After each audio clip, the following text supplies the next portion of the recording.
Nah terus kayak gitu, tiba-tiba ada yang nyalain keran. Dia nyalain keran, tutup lagi, nyalain keran, tutup lagi.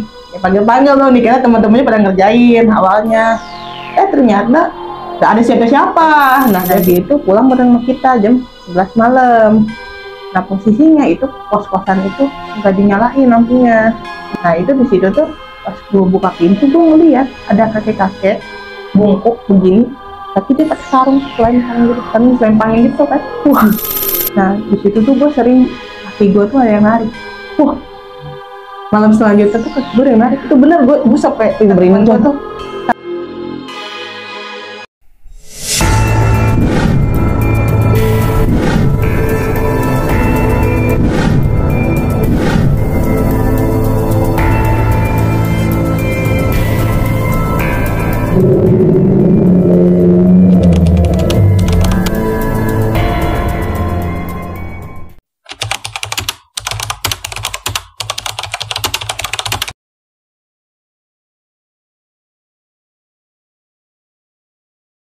Assalamualaikum warahmatullahi wabarakatuh. Balik lagi di channel YouTube Mata Nike Indigo.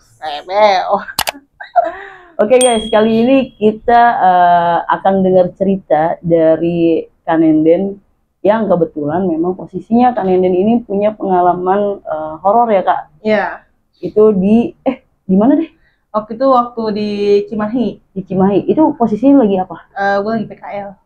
Oh, ini adalah cerita kondisinya Kanenden lagi PKL itu sekitar tahun 2017. 2017. Lu boleh tahu, gue boleh tahu gak sih spill dikit?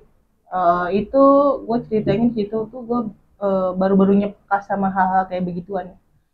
Baru peka ya? Okay. Peka, terus gue bisa kayak melihat wujud plak gitu loh, baru bener-bener maksudnya kayak biasanya kan selebatan gitu. Kalau itu waktu PKL tuh bener-bener kayak ngelihat bener-bener realnya, wujud ya berarti ya. Wah gila sih. Ya guys, itu adalah spill sedikit cerita dari Kanenden. Kalian penasaran?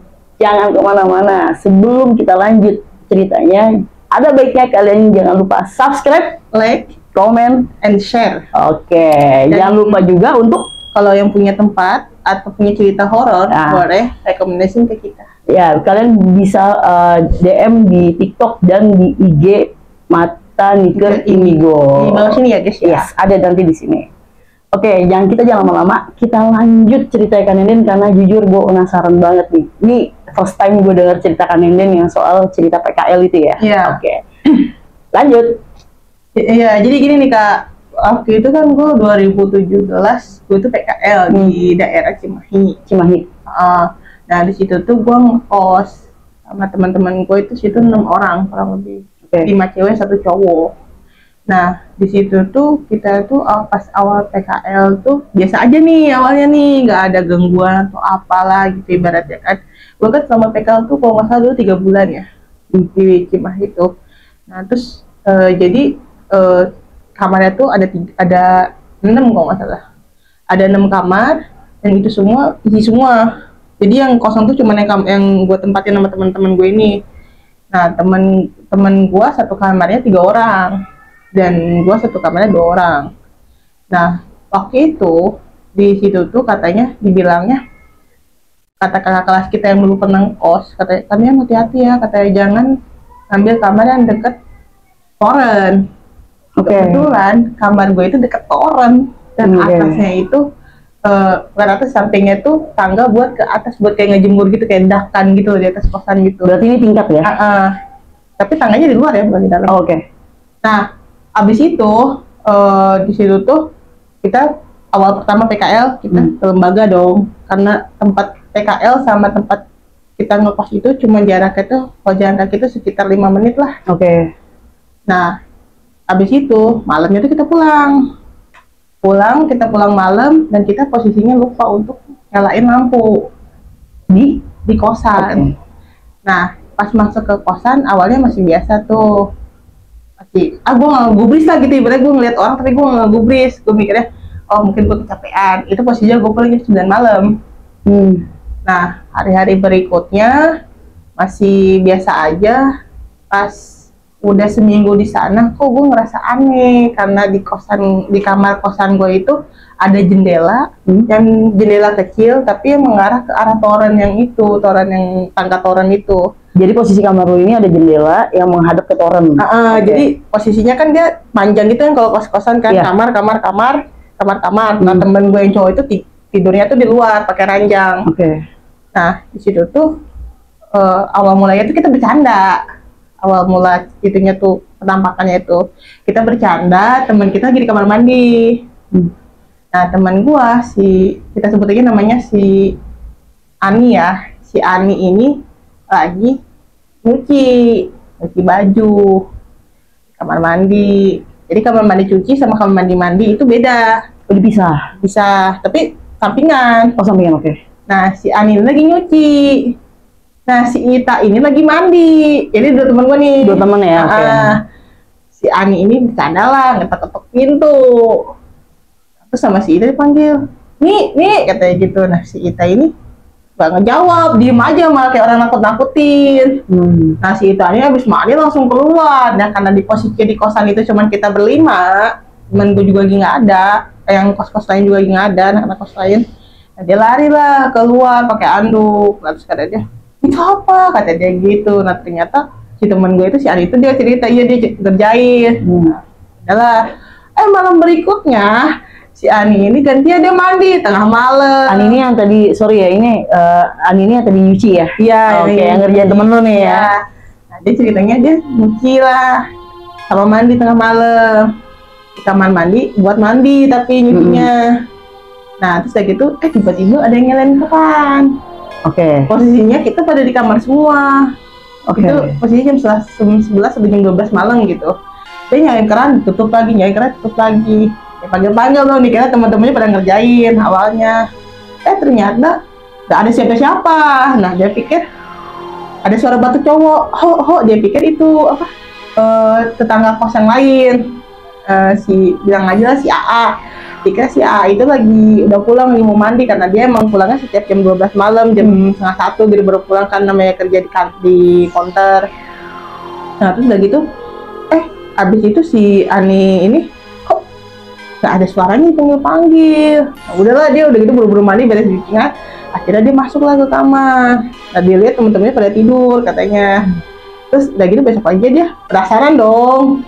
Nah kita tuh waktu itu posisi hari Minggu. Nah kita tuh nggak keluar, nggak ke lembaga, maksudnya nggak PKL. Nah dulu tuh si Ani tuh nanyakan lah, memberanikan diri nanya ke si A itu mau berangkat kerja sekitar jam 9-an. Kata dia gini, katanya, iya kenapa? Kata dia, semalam mandi, kata dia gitu. Apa nyuci? Kata dia, enggak, kata emang kenapa? Oh semalam kayak dengar suara katanya di kamar mandi kayak lagi batuk, kata dia gitu. Tadi malam katanya, saya nggak pulang tadi malam. Ini saya baru datang tadi pagi, kata dia gitu. Ini aja saya mau ngambil baju, kata dia gitu, karena mau kerja. Kata saya pulang ke Cililin, kata dia ngomongnya gitu. Wah, oke. Nah dari situ kita mulai panik lah ya, maksudnya ini serius, maksudnya dari awal perjalanan kok jadi begini.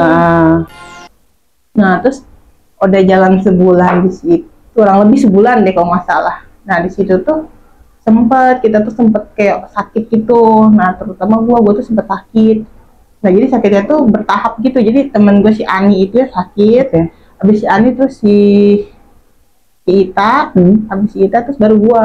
Bertiga jadi ya? Tapi bertahap ya, beda-beda. Bertahap, Nah paling terakhir tuh gue yang paling sakit. Nah pas gue yang sakit itu si Ita ini masak air ceritanya. Masak air di teko listrik. Tapi dia lupa kalau dia nyalain teko listrik nih, dan posisi di kos-kosan itu cuman kita berlima. Temen gue yang cowok itu lagi keluar lagi beli air. Bukan si AA ini ya? Bukan, temen gue ini lagi beli air. Nah 5 orang ini kan di kamar semua nih, dan satu di kamar dia, si Ani di kamarnya, yang si Ita di kamar gua, yang 2 orang lagi temen gua, berarti 3 orang sama gua. Itu ada di kamar, si Ita nyalain air kan, terus dia langsung ke kamar. Nah selang 1 jam kali si Ita baru ingat, oh iya astagfirullahaladzim katanya, lagi masak air lupa belum dimatiin kata dia gitu. Tiba-tiba si airnya itu colokannya tuh udah nyabut. Nah, airnya tuh benar-benar habis, udah gosong, tapi colokannya tuh udah nyabut. Jadi itu posisinya tekonya itu posisi airnya habis dan colokannya itu sudah kecabut. Iya, dari stop kontaknya itu. Iya, dari stop kontaknya. Dan itu posisinya ngerebus air itu di dapur ya. Kita kan masih ada dapur kotor gitu kan. Oh, oke. Di dapur bukan di kamar. Dan itu pun kita semua serentak bingung gitu. Ya alhamdulillahnya nggak jadi ada yang meledak atau kebakaran gitu ya. Bahaya banget tuh. Tapi itu kok bisa dicabut begitu gitu. Kita mikir siapa yang nyabut, sedangkan akses pintu masuk tuh dari depan doang. Karena akses pintu belakangnya tuh jadi kayak nyatu sama ibu kos gitu, tapi cuman udah nggak ditempatin. Oh, rumah ibu kosnya itu tidak ditempatin? Nggak ditempatin. Oh, oke, paham gue. Jadi kondisinya rumah ibu kos itu berdekatan sekali ya, berarti ya sama kosannya ya? Kalau berdekatan enggak, jadi jadi kan kos-kosan tuh rumah. Oh, oke. Nah, jadi lorong, terus ada satu ruangan, tapi buat tinggal ibu kos gitu. Dulu yang nempatin anaknya.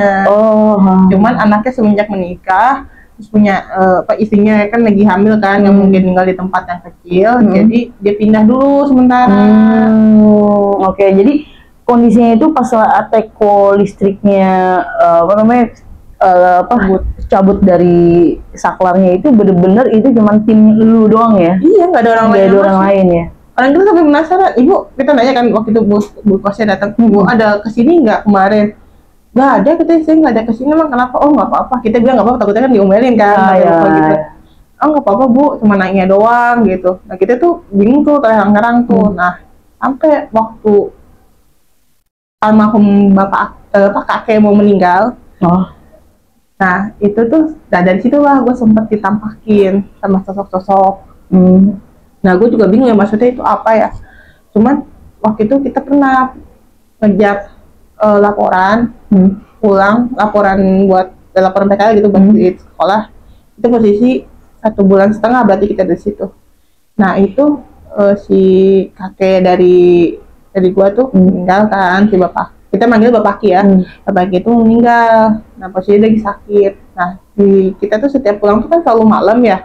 Kan kita dibagi shift ya. Jadi kalau misalnya pagi kita PKL, sorenya kita bimbingan kayak kejuruan gitu. Nah, itu posisinya gue yang lagi PKL masuk malam. Jadi teman gue tuh lagi ngejar laporan PKL. Nah, dia itu pulang bareng sama kita jam 11 malam. Nah posisinya itu kos-kosan itu nggak dinyalain lampunya, jadi lupa nih nggak dinyalain nih yang dalam. Nah, karena kita kira kalau malam minggu pasti pada pulang lah ibaratnya gitu kan. Nah itu di situ tuh pas gue buka pintu gue ngeliat ada kakek-kakek bungkuk begini, tapi dia pakai sarung selempangin gitu kan. Wah, di situ gue sempet astagfirullahaladzim kata gue, ini gue salah ngeliat apa gimana kata gue gitu kan. Nah terus kata temanku kenapa kata gue, oh enggak kata gue, kan takut mereka pada takut ya. Nah terus udah gitu gue liat kayak kakek yang selempangin gitu. Nah dari situ tuh gue setiap malamnya tuh kayak keganggu. Dimulai dari situ. Iya. Nah gue sampai awalnya gue nahan diri dong, nggak cerita sama teman-teman gue karena takut mereka pada takut kan. Nah di situ tuh gue sering kaki gue tuh ada yang narik. Wah, malam selanjutnya tuh kaki gue yang narik. Itu bener, gue sampai temen gue tuh sampai ke si Iren, gue ngomong, Ren, lihat ini kok kaki gue kayak selimut gue kok ada yang narik. Jadi gue tidur tuh kadang-kadang suka ngejijak, pala gue di sini, pala Ren di sini. Oh, jadi soalnya malang. Soalnya kalau kita tidur sama-sama lurus, itu ada aja gangguannya. Contoh, waktu kita sama-sama lurus, kaki gue tiba-tiba ada yang narik. Itu bener-bener kerasa ketarik loh, ditarik gitu.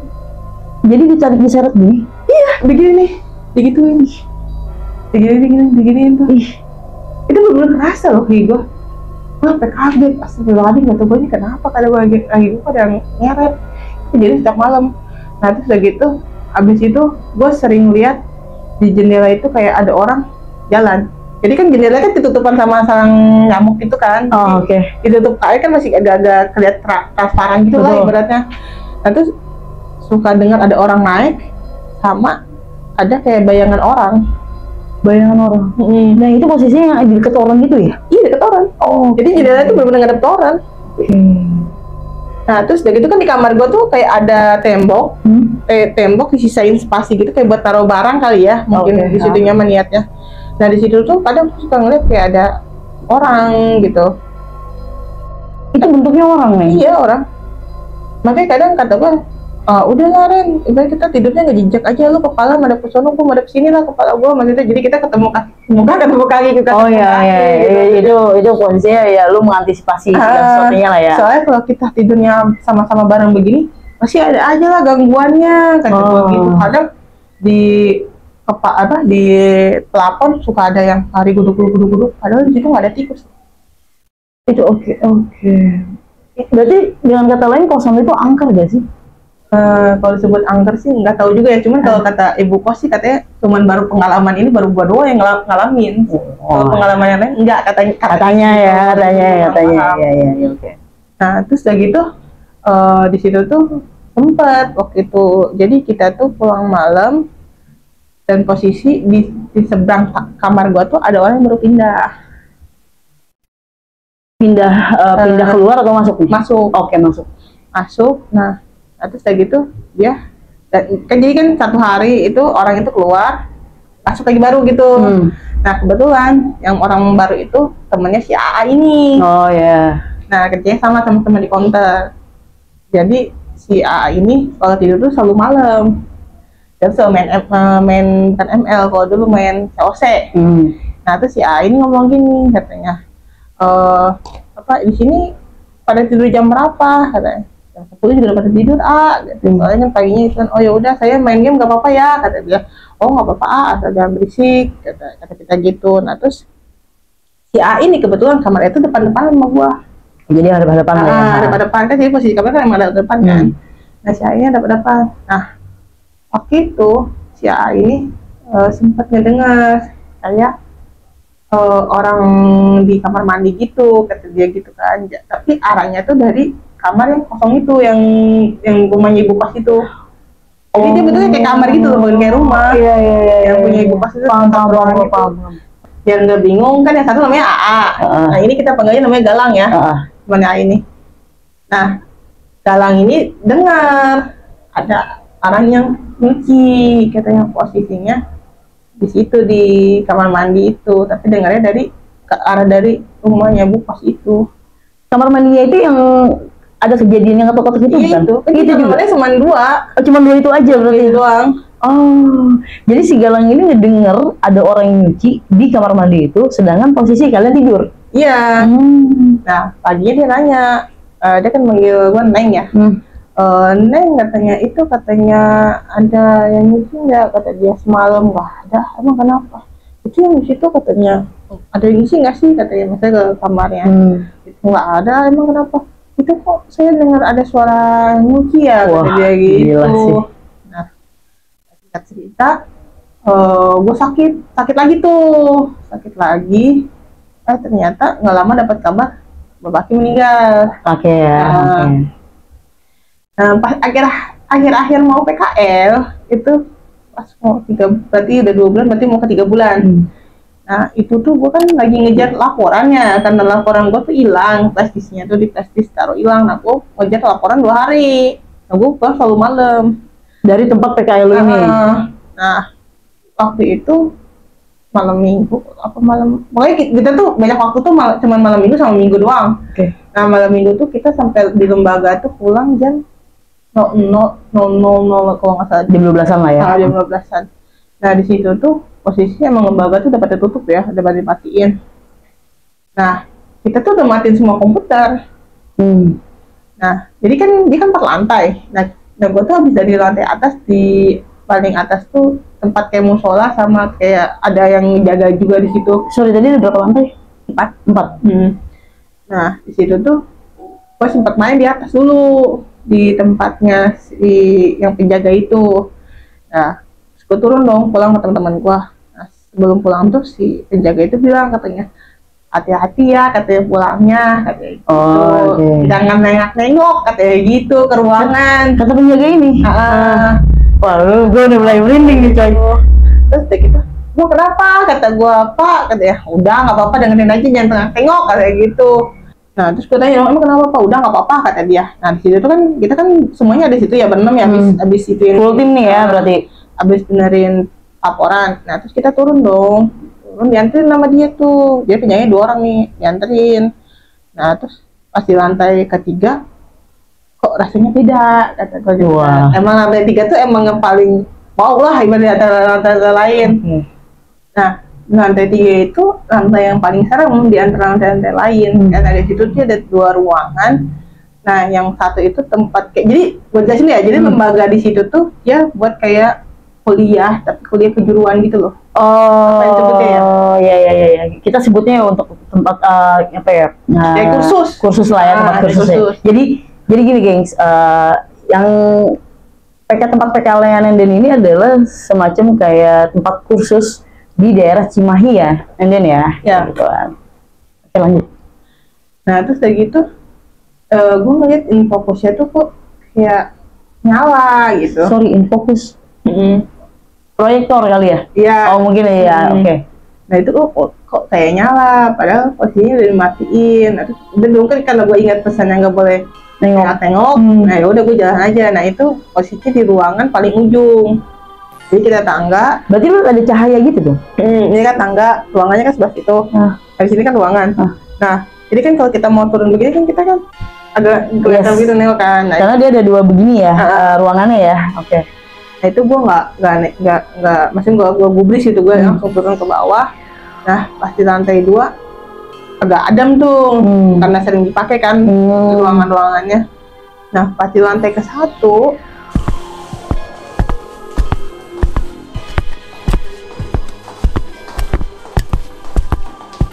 pas di bagian komputer, bagian kursusnya itu kok ada bunyi ketik-ketik, kata gue gitu, bunyi keyboard diketik gitu loh. Kok bunyi kayak gitu, kok bunyi di ujung, kata gue gitu. Terus ada bunyi suara orang yang nyetel musik, padahal posisi itu nggak ada yang nyetel musik. Iya. Dan itu posisinya dari 6 orang itu 3 orang kalau nggak salah yang dengar ada yang musik, yang nyetel musik. Terusnya tengah malam siapa nyanyiin musik? Dan kondisi juga tengah malam ngapain kita ketik? Iya, keyboard. Nah, udah gitu udah dong. Ya gue karena gue nurut, gak boleh tengok-tengok, ya udah gue jalan dong pulang ke kosan. Gue pulang ke kosan, udah tuh biasa. Nah, terus ya gitu malam berikutnya itu di kosan gue kok ada bunyi kedebak. Itu di hari yang sama? Enggak, beda malam berikutnya. Malam berikutnya, setelah kejadian yang di lembaga ini. Ada bunyi kedebak di itu kayak orang lagi jalan gitu loh. Kan kalau misalnya kayak kita di atas apa sih cocoran ya sebut ya? Oke, kayak gitu. Balkon. Enggak, dia bukan di balkon, jadi dak gitu loh, Kak. Baru di dak. Oke. Jadi kalau misal orang lewat kayak jalan kayak gitu kan kedengeran kan ke bawah tuh bunyi duk-duk gitu. Nah posisinya itu kan benar-benar di bawah kamar gua. Itu benar-benar kenceng banget, soalnya dak-dikduk dia tuh kayak orang jalan. Itu masih kita nggak gubris. Habis itu kan hari berikutnya nih. Nah hari berikutnya itu kan pulang normal tuh jam 7 udah pada pulang. Nah kebetulan istri anaknya kosan ini habis ngelahirin. Habis ngelahirin dibawalah ke situ, ke kosan lo ini. Nah posisinya si istrinya ini kan namanya juga lahiran kan pasti kan darahnya lagi keluar banyak. Oh ya pasti. Nah terus di situ tuh tiba-tiba rame kucing. Rame bunyi kucing? Iya, di depan kosan, di depan rumahnya. Jadi di depan pintu yang kosannya masuk ke rumahnya ibu kos itu rame bunyi kucing ngeong-ngeong. Kayak kucing mau ribet gitu loh. Tiba-tiba rame. Nah terus gitu kan emang yang bapak kosnya itu kan emang agak bisa ya. Nah terus si anaknya yang cowok itu kan ada cowok anaknya ibu kos tuh, dia langsung nelfon bapaknya. Terus kata bapaknya itu siram pakai air jeruk nipis katanya biar nggak kekim amisnya katanya. Nah di situ tuh masih bunyi ngeong-ngeong, masih panik lah di situ lah. Akhirnya dia mutusin buat pulang ke rumah orang tuanya. Nah terus kayak gitu, nah kita kan di kosan berarti tinggal kita berenam sama Agalang ini ya, sama si Galang ini, si AA itu lagi pulang ke kosannya. Terus yang satu lagi yang si Teteh ini juga sama pulang. Jadi yang di kosan itu udah pada pulang, cuman kita doang sama Galang doang ya, sama si Galang doang. Nah terus udah gitu si pintu gua tuh emang sengaja gua buka. Kok gua ngerasa kayak takut ya, gua buka pintu gua. Nah si Galang juga emang ini mah dia lagi biasa, lagi nggak minum atau gimana, dia buka pintu. Terus udah gitu pintu yang arah ke tangga juga dibuka sama dia sengaja. Panas kan katanya, buka dulu lah katanya, panas kata. Itu posisi baru jam 9 malam. Nah posisinya si anak kayak ibu kos ini udah pulang nih dari jam 8. Nah jam 9 malam itu pas mau jam 10 tiba-tiba kok melihat ada orang pakai jubah hitam naik ke atas, lari ke tangga itu, naik ke atas.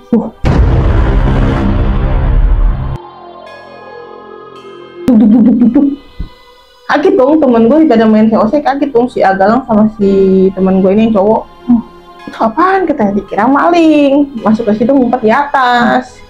Dikejar dong mereka berdua naik ke atas. Pas sampai ke atas itu nggak ada apa-apa. Dia lari ke atas, di Uber nggak ada apa-apa. Kata dia kalau orang loncat dari sini, kata dia bisa mati lah. Kita pakai logikanya. Iya, kata dia gitu. Nah, abis di situ tuh udah tuh gue biasa aja. Malam berikutnya itu ada kecoa, kita serang sama kecoa banyak banget kan. Kecoa? Iya. Gimana? Di dalam kosan. Awalnya dari luar, tiba-tiba di kamar gue jadi banyak kecoa. Posisinya itu kamar gue tuh selalu ketutup, jarang dibuka. Terus aneh ya nih kecoa. Ada satu kecoa itu kita semprot pakai baygon. Bukan kecoa yang mati, kita keracunan. Gila, sumpah. Terus udah gitu si kecoanya itu aneh gak nih? Kan dia kan nempel ke di tembok begini ya. Itu kecoa itu nggak mau pergi, nggak mau mati, gue bingung. Padahal itu udah semprot pakai Udah gua serangga ya? udah gua kepuk, tetap aja nggak mau keluar. Lu bisa, maksudnya banyaknya itu semana sih? Mungkin kecoanya ada kali 50 biji mah. Oh gila, Lu tahu kan kayak got lagi dibersihin tuh kecoanya pada keluar. yang kayak habis disemprot fogging gitu. Nah itu kecoanya nyebar. Astagfirullahaladzim. Nah itu kecoa tuh ada di kamar gua tuh satu. Masa sisa satu nih yang nggak mati-mati nih. Nah itu sampai berhari-hari gue bingung tuh kecoa gimana. Sampai akhirnya gue mutusin sama si Iren ini tidurnya zigzag lagi nih. Zigzag lagi. Ya kalau zigzag dia nggak mau terbang, nggak mau nyamperin kita. Tapi kalau kita tidurnya lurus, dia terbang nyamperin kita. Kok bisa? Sampai bikin kita tuh nggak bisa tidur. Itu gue juga aneh. Wah gila sih. Tapi lu di situ lu ada rasa feel apa gitu gak maksudnya? Nah, abis dari situ kita biasa aja tuh, maksudnya gue biasa aja tuh pasar kecoa. Nah, abis itu tiba-tiba hari berikutnya kok ada yang lari-lari sampai kita semua tuh ngumpul di satu kamar. Sorry, larinya gimana nih? Kemana, dari mana dan kemana? Jadi kan kamar gue sama kamar temen gue kan samping-sampingan. Iya. Jadi dari situ tuh ke atas tuh gubrak gitu kan orang lari. Terus udah gitu itu benar-benar suasana tuh mencekam loh rasanya. Kita tuh sampai gak berani tidur di kamar masing-masing. Jadi kita tuh tidur bener-bener di satu kamar itu bareng-bareng. Ya. Udah panas, udah kamarnya kecil kan, namanya kamar kosan kan, kamar kecil lah itu. Aduh, jadi kita takut setengah mati sampai akhirnya tuh kita tahu-tahu jam 12 malam tuh si AA ini pulang. Temen di Galang ini. Oke. AA ini pulang. Jadi emang dia tuh emang jarang di kosan kan si AA ini. Dia pulang, kita sampai alhamdulillah. Si AA itu nanya, kenapa? Katanya kok tidur lama-lama di kamar ompok begitu katanya. Iya nih takut katanya ada suara ini katanya. Kamu mah katanya itu mah dengeran aja kali katanya ngomongnya gitu. Orang nggak ada apa-apa di sini mah, saya udah lama ngepas di sini katanya nggak ada apa-apa. Kata kita ada kok tadi kita dengar ini. Nah ternyata teman gue cerita paginya. Nah dia itu lihat katanya dari rumahnya si ibu kos ini ada orang yang berdiri. Temen gue yang cowok ya. Waduh. Katanya dia ada orang yang berdiri, katanya pakai something di lempangin gitu, pakai sarung lempangin. Oh, oke. Ini berarti temen lu melihat sosok bapak-bapak lah ya. Pakai kain bis selempang. Ini dengan bentuknya sama kayak lu pertama kali lihat. Iya. Nah, terus habis itu waktu kita berarti 2 minggu lagi ya di situ ya, gitu. Itu lama banget ya. Lama 3 bulan. 3 bulan. Gitu. Terus 2 minggu lagi kita udah mau beres nih PKL. Nah, temen gue cerita gini sih, Muci, si Ita ini Muci, terus udah gitu, dia itu apa namanya?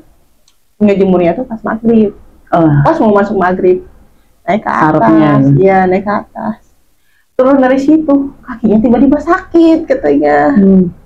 Sakit sampai berapa hari, dia sampai seminggu kayaknya. Pas sembuh kayaknya sakit. Yang dia rasa apa nih? Kayak ada yang megangin gitu ya. Wah. Itu di situ dia kata dia, ini kaki gue kok kayak ada yang megangin, kata dia gitu. Kata gue, emang lu bisa ngapain?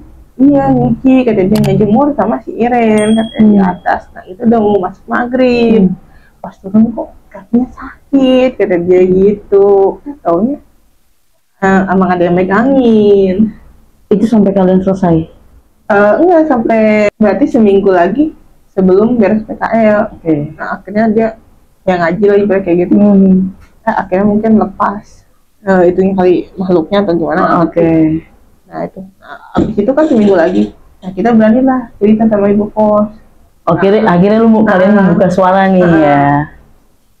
Itu gue cerita ke ibu kos, Bu, ini saya apa tuh suka ngeliat kakek gua selempang gitu. Di mana kata dia? Itu Bu di sofa kata gue. Jadi pintu kan langsung masuk sofa gitu kan. Di sofa Bu duduk. Kayak gimana kata gue? Ya kayak begini kata gue jelasin dong.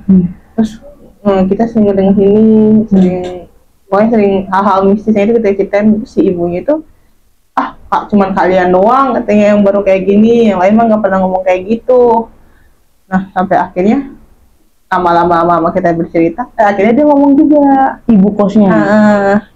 Jadi dulu itu tuh rumah yang ditempatin sama nenek sama kakek. Guys. Nah rumahnya itu tuh kayak rumah peninggalan gitu, jadi masih keluarganya dia gitu, nggak tahu itu nenek kakeknya dia apa kayak sepupunya nenek. Jadi nenek kakeknya tuh sepupu gitu. Masih family lah ya, masih family sama keluarga. Si ibu kos ini ya. Masih keluarga. Nah di situ tuh emang si kakek-kakek itu meninggal di sana. Di kosan itu? Belum jadi kosan. Belum di rumah itu ya. Di rumah itu meninggal. Nah jadi meninggal tuh kayak nggak tahu gitu jadi loh. Jadi dia kan tinggal sama nenek kan nggak tahu gitu. Jadi tahu-tahu udah meninggal. Namanya itu di sofa. Itu ternyata guys jawabannya. Nah terus kayak gitu si ibu kos, si bapak kosnya datang, nggak ada bapak kosnya. Kok kamu tahu bisa ngeliat kayak gini? Ayo kamu ikut ke sono yuk, ke tempat saya lebih banyak katanya gitu. 3 hari pas mau pulang, kita mau pulang. Nah gue juga berani dong ngomong ke bagian lembaga. Pak, saya kemarin pernah ngeliat di sini tuh ada yang ngetik-ketik sama nyelin proyektor tuh. Terus kata dia, kapan kata dia? Waktu itu. Terus kamu nengok Pak? Enggak, kata gue gitu kan. Aku cuma lihat dari ujung mata doang. Kata dia. Oh iya, untung kamu nggak nengok. Kalau nengok nanti dia ngikutin kamu, kata dia. Gitu. Tapi tadi kayak gini, iya emang kata di situ tuh ada satu tempat komputer di paling pojok, itu nggak tahu nomor berapa gue lupa. Di situ tuh emang katanya sering nyala dan ada yang ngetik-ngetik sendiri. Nah gue nggak tahu itu kenapa sih, katanya dia nggak tahu kenapa ceritanya bisa ada kayak gitu dulunya. Cuman emang semenjak dia di situ emang suka ada yang kayak begitu. Nah ternyata temen gue yang cowok juga pernah ngelihat sosok di lantai 3. Dia udah cerita tuh pas di akhir itu. Jadi ceritanya dia lagi PKL. Jadi kan kalau kita PKL itu kan bukan dari sekolah kita doang, ada sekolah lain ya. Betul. Nah si temen gue itu sama dari sekolah lain itu, nah itulah katanya ke lantai 3 mau ngambil apa ya waktu itu ya. Pokoknya nggak tahu tang apa gitu buat bikin kabel jaringan. Nah terus tiba-tiba dia ngeliat katanya ada sosok jangkung gede katanya hitam berdiri di ruangan yang ada proyektornya itu. Itu siang loh, posisinya bukan malam. Siang aja ada. Siang, jam sekitaran jam 2-an. Itu dia mau ngambil rimping kalau nggak salah. Oh iya, ada yang rimping ya, buat bikin kabel jaringan. Nah di situ tuh dia ngambil katanya ke ruangan itu, terus ngeliat orang itu, awalnya disamperin, orang masih disamperin sama tuh orang tuh berdua. Pas dia lihat gak ada orang, pas dibuka pintu gak ada orang, ya kabur lah mereka katanya ke bawah, tapi mereka nggak cerita saat itu. Nah begitu Kak cerita gue awal mulanya kenapa gue bisa suka sama hal-hal kayak gitu, ya awal mulanya dari kosan itu ternyata ya. Oke. Nah tapi kalau sekarang sih untuk kewujud sih gue udah agak samar-samar ya untuk sekarang ya. Tapi kalau waktu dulu gue bener-bener plek wujudnya tuh bener-bener dikasih lihat gitu. Orang kayak gimana. Tapi jujur sih Nandana, ini cerita lu ini emang pertama kali gue denger ya. Jadi maksudnya tadi sih gue nge-feel dapet, bukannya apa, energinya sih agak sedikit kena nih gue nih tadi nih gitu kan. Cuma sedikit doang sih guys. Merinding maksud gue energinya kayak gitu. Terus setelah itu kejadian lu pada setelah 3 bulan kemudian itu udah bubar gitu aja ya? Bubar. Kalau soal kos-kosan kita nggak tahu. Kalau soal lembaga sih kita dulu sempat ke situ main. Masih ada? Apanya? Lembaganya masih ada? Masih sampai sekarang. Dan kos-kosannya itu masih ada? Kos-kosannya masih, cuman gue nggak tahu masih banyak yang huni apa enggak, gue nggak tahu, cuman masih ada. Tapi yang lu tahu cuma masih ada aja ya? Wah gila sih guys. Nah guys, jadi dari ceritanya Kak Nenden kita ambil sisi positifnya dan buang jauh sisi negatifnya. Dan cerita ini bukan bermaksud untuk menjatuhkan kos-kosan tersebut ataupun lembaga tersebut ya guys, gitu kan ya Kak Nenden ya. Kita hanya berbagi cerita. Pengalaman ceritanya Kak Nenden soal pengalaman pribadi horornya dia kayak gitu. Nah, buat kalian jangan lupa untuk subscribe, like, comment, and share channel YouTube Mata Nike Indigo. Nah, jangan lupa juga untuk bantu follow akun sosmednya Mata Nike Indigo di IG ataupun di TikTok. Oke guys, sekian, terima kasih dari Mata Nike Indigo. Kak Nenden makasih untuk ceritanya, jangan kapok ya, cerita di tim sendiri. Kapok terus cerita lagi. Iya, terus sebenarnya kita tuh banyak ya cerita-cerita kayak gitu, cuman nggak kepikiran aja kadang ya. Iya benar. Oke guys, gue Uci pamit. Gua Nenden pamit dulu diri. Oke, dan semua kru tim Mata Nike Indigo yang di belakang layar, terima kasih guys. Aku mencintai jelas. Oke, kita pamit ya. Assalamualaikum warahmatullahi wabarakatuh. See you. Bye.